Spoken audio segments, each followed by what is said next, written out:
जड़े साधु एक गाँव में रोते। साधुंक व्यतीत से ही गाँवर कई क्या किसी देउन। साधुंकर एक बगीचा थिला।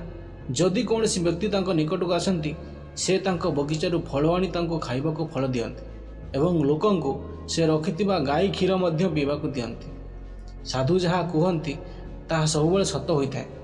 थरे जड़े साधु क्या कही जे खूब शीघ्र से बहुत धन पाइबाकु जाउछंती एवं तांको कथा सत्य होइगला।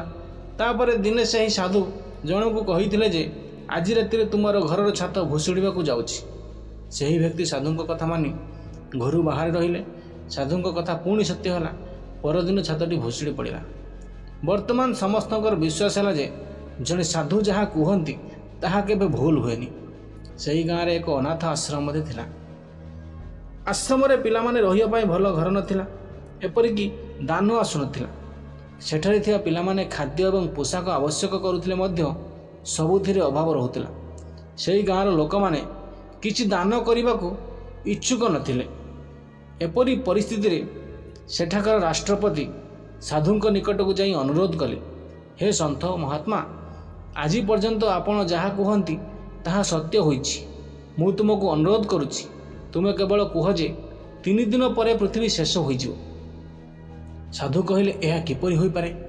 एक मिथ्या केमिति कहबी?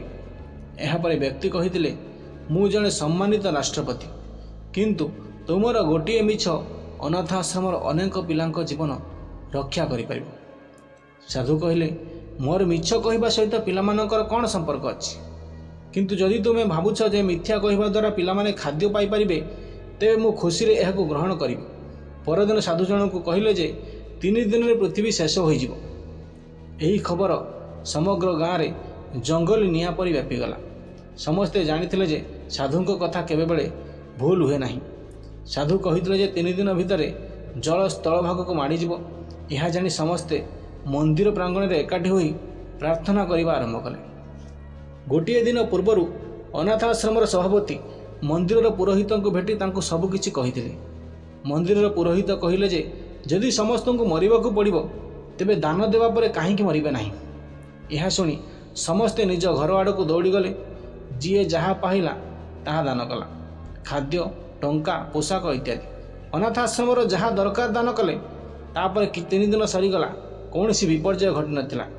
किंतु दान करिथिबा हेतु ग्रामवासी माने सुख और संतोष पाइले, जहाँकि सेमाने निज जीवन रे केबे भी एहार स्वाद चाखि नथिले।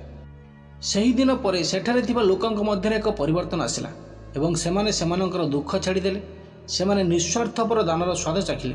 एथुरे आमे एही शिक्षा पाइले जे एक उत्तम उद्देश्य सहित कुहा जाइथिबा मिथ्या लाभदायक अटे। आमर वीडियो जदि आपण मानकु भल लागुताय ताहले वीडियो को लाइक एवं चैनल को सब्सक्राइब करंतु।